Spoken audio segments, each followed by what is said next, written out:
Dito tayo ngayon nakapila sa Home City Pure Gold Angat. Ayun yung tricycle ko. Bali apat na lang kaming natira din sa may pondohan. Yung isa nagpunta na ron. At yung kasunod maya maya pa. Pagka may sakay na yung isa doon, tatawag naman dito yun eh. Napakataas na ng presyo ng gasolina, no, mga kapaling. Kaya yung mga kasamahan ko tatanong kung nagtaas na sila ng presyo ng pamasahe. At lapitan natin. Magkano nang huling ikinarga nyo ng gasolina? Magkano ang presyo? 70. 70. 70.90 ulit. Oo. Eh, paano ba mangyayari sa atin sa pamasahe?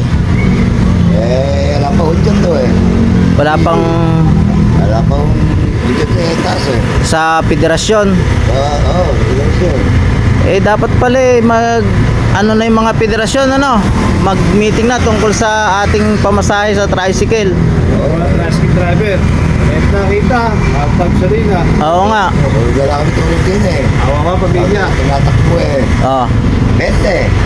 Opo, Diyos ko po. Awawa pa kami. Hindi tayo pwede magtaas na. Baka tayo magtaas na. Kat. Oo nga. Mga barangay. Ayun nga, dapat nga yung mga pangulo ng federasyon mag-meeting na tungkol sa pamasahe ng ating tricycle. Dagdag pamasahe. Kasi marami ng tricycle driver ang umaaray. Tapos yung ang nababalitaan ko lang, yung atang ibang tricycle driver, nagtaas na sila ng presyo kahit na hindi pa alam ng mga pamunang federasyon. Sa bahala ng mga pagkakasal. Ayun nga. May puso sila, di ba? Magdagdag. At saka nga yung ibang mga pasayeros natin nagtatanong na rin sa presyo ng pamasahe kung magkano talaga ang minimum. Yun lang.